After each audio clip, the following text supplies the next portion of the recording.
वो व्यक्ति और कोई नहीं, वो यीशु मसीह था।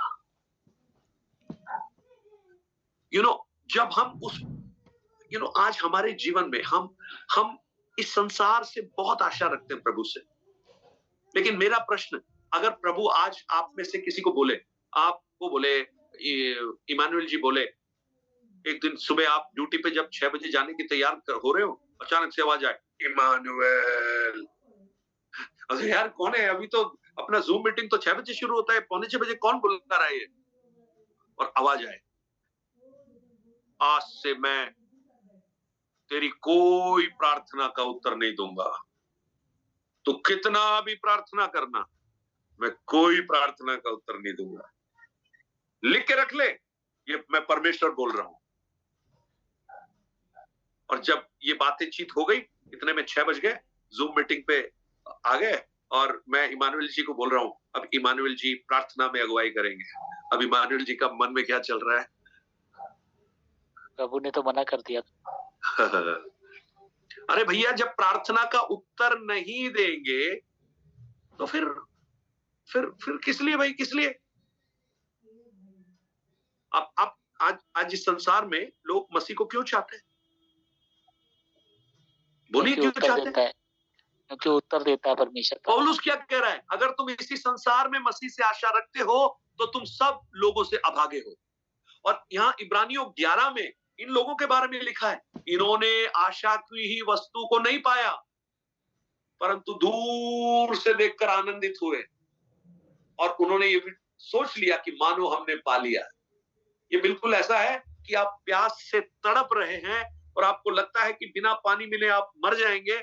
आप रेगिस्तान के बीच में खड़े हैं और आपको एक जगह खड़ा कर दिया और आपने दूर देखा, पानी दिख रहा है, और यहीं खड़े होके आप बस ये अनुभव कर रहे हैं, हाँ मैंने पी लिया। पिया नहीं अभी, पी लिया। ये वो विश्वास इन लोगों का, क्या अद्भुत विश्वास है, अद्भुत, मतलब हम सोच ही नहीं सकते। और इन सबके जीवन में एक और खास बात, सबके सब पराजित हुए। अब्राहम पराजित हुआ विश्वास में, कमजोर पड़ा। इसहाक कमजोर पड़ा, अब्राहम ने जो गलती की इसहाक ने वही गलती की। और उसके बाद याकूब को देखिए, याकूब ने जो काम किया वही काम याकूब के साथ हुआ। तो एक बात पक्का है, जो आप करेंगे वही आपको मिलेगा। मैं उदाहरण देता हूं आपको।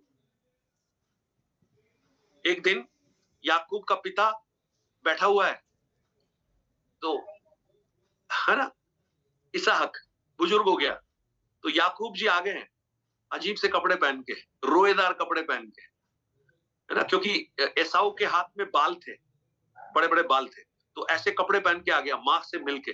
और पिताजी ने जब टटोल के देखा तो एसाऊ जैसा लग रहा है, तो पूछा तू एसाऊ है? बोले हाँ मैं एसाऊ है, लेकिन तेरी आवाज तो याकूब जैसी दिख रही है। नहीं वो काफी ना बाजार में बहुत आवाज की थी, गला बैठ गया है अब, इसलिए याकूब जैसा तुम्हें लग रहा होगा, मैं तो ईसाऊ।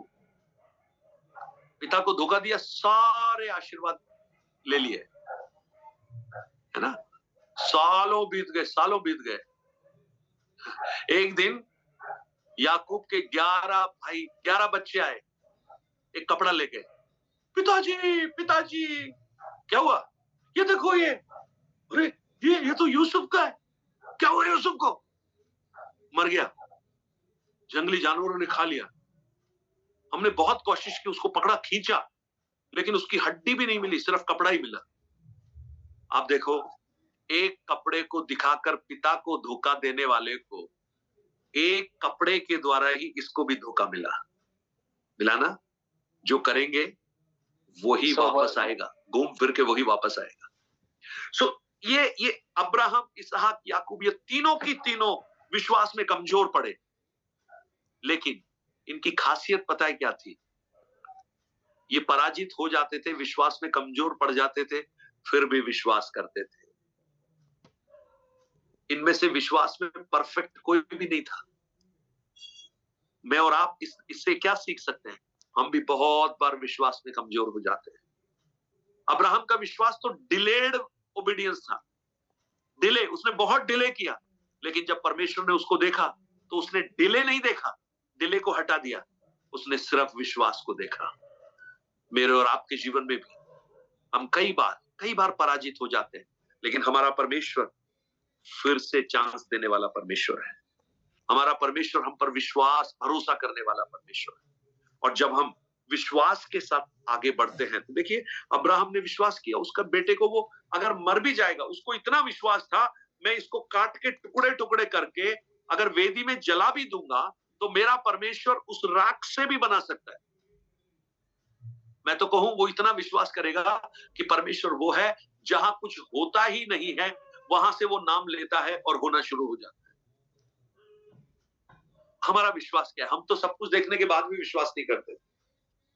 अभी हम बहुत बार छोटी छोटी बातों में निराश हो जाते हैं। लेकिन मेरी प्रार्थना है, प्रभु हमारे विश्वास को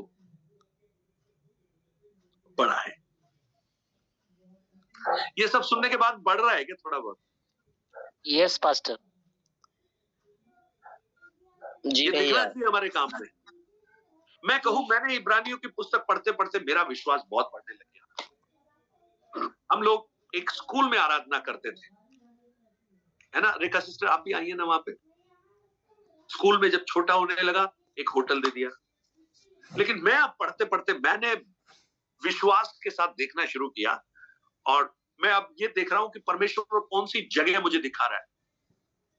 एक 1000 लोगों के बैठने का एक बड़ा एक हॉल, जिसमें बैल्कनी भी है, और लोग ऊपर भी बैठे हैं और नीचे भी बैठे हैं, और वहां पर परमेश्वर के दास लोग लगातार आ रहे हैं। फास्टिंग प्रेयर हो रहा है, उपवास प्रार्थना हो रहा है, यूथ मीटिंग हो रहा है, संडे की आराधना हो रही है।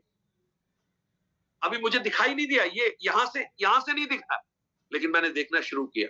और आज दोपहर को बैठकर मैं कितनी देर तक परमेश्वर के साथ बात करता रहा, और मैंने कहा प्रभु आपने मुझे दिखाया, बस वो साइज दिखा दिया आपने, लेकिन मुझे जगह और दिखा दो कि कौन सी कॉलोनी है, जिससे मैं वहीं जाकर प्रार्थना करना शुरू कर दूं कि ये जगह है जो परमेश्वर ने मेरे लिए दिखाई है, और यहाँ पर आप अपना एक बड़ा काम करने वाले हैं। आप भी देखिए ना, कुछ देखना शुरू कीजिए। अपने परिवार के लिए देखना शुरू कीजिए, अपने बच्चों के लिए देखना शुरू कीजिए, अपनी उन बातों के लिए जो आपको अभी दिखाई नहीं दे रही, आप विश्वास के साथ देखना शुरू कीजिए। और मैं आपको कहूं, जब आप विश्वास के साथ देखना शुरू करेंगे ना, प्रभु उन बातों को जो आप विश्वास के साथ देख रहे हैं, वो साक्षात में आपके सामने लाकर खड़ा कर देगा, क्योंकि विश्वास उसे प्रसन्न करता है। और देखिए वो हानोक के बारे में लिखा है, 300 वर्ष तक चला और इतना प्रसन्न हो गया परमेश्वर, हानोक को बोला यार ये तो बड़ा मेरे साथ रहने वाला बंदा है, ये जब मैं ये पृथ्वी पर है तब इतना मेरे साथ रहता है, तो मैं इसको हमेशा अपने साथ रखता हूं। ले ही गया उसको उठा के। देखिए ना, विश्वास से देखना प्रारंभ कीजिए, और अविश्वास के शब्दों को मत निकालिए अपने मुंह से। आपको कोई कुछ भी बोले, आपका तर्क आपको कुछ बोले, आपका नॉलेज आपको कुछ बोले, आपका अनुभव आपको कुछ बोले, आप सबको हटा देना। जैसे हागार हंसी थी ना, पता है क्यों हंसी थी? हागार हंस रही है 90 साल की। बोले क्या बोल रही है, मैंने आज तक नहीं देखा कि किसी 90 साल की लेडी को बच्चा हुआ है। हागार बोल रही है सारा सब कुछ खत्म, मेरा तो यूट्रस वूट्रस सब खत्म, कोई मतलब ही नहीं, कोई मतलब ह्यूमन पर्सपेक्टिव में कोई मतलब नहीं, इसलिए हंस रही है वो। तो परमेश्वर उससे कह रहा है, हागार क्यों हंस रही है तू? क्या मुझसे कोई कार्य कठिन? सारा इज एनीथिंग डिफिकल्ट फॉर मी? हम कई बार डिफिकल्ट सोचते हैं ना, अपने अनुभव से, अपने ज्ञान से, अपने तर्क से, और लोग जो कहते हैं उसकी राय से। लेकिन परमेश्वर कहता है, is there anything difficult for me? कुछ भी डिफिकल्ट नहीं है। आप प्रार्थना करना प्रारंभ कीजिए, आपके घर के सारे लोग विश्वास में आए। आप ना चित्र देखना प्रारंभ कीजिए अपने मन में। रेखा बहन आप चित्र देखना प्रारंभ कीजिए, आप, मुरारी भाई और आपके दोनों बच्चे और आपकी सासू माँ, पांचों की पांचों एक कार में बैठ के चर्च में आ रहे हैं आप सुबह 8:30 बजे आराधना करने के लिए।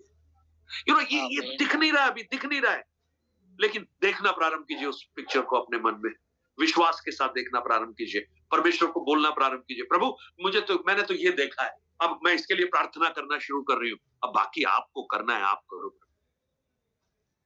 आप देखिए ना, विश्वास के साथ कुछ देखना प्रारंभ कीजिए। हो सकता है आप अपने बच्चों के लिए, अपने हस्बैंड के लिए, अपने लाइफ पार्टनर के लिए परेशान होंगे। हो सकता है आप उनकी जॉब के लिए, उनके फाइनेंस के लिए आप परेशान होंगे। आप अब बीमारी की वजह से आप परेशान होंगे, लेकिन आज से देखना प्रारंभ कीजिए। फेथ आई से देखना प्रारंभ कीजिए, है ना? और जब विश्वास की आंखें देखती है ना, वो देखती हैं जो दूसरे नहीं देख सकते। और जब दूसरे नहीं देख सकते, वो देखना शुरू कर देते हैं, तो आप वो करना भी शुरू कर देते हैं जो दूसरे नहीं कर सकते। और परमेश्वर आपसे करवाएगा, परमेश्वर आपको दिखाएगा। Let's pray. आंखों को बंद करें, प्रार्थना करें। सिस्टर पायल, आप प्रार्थना करेंगी?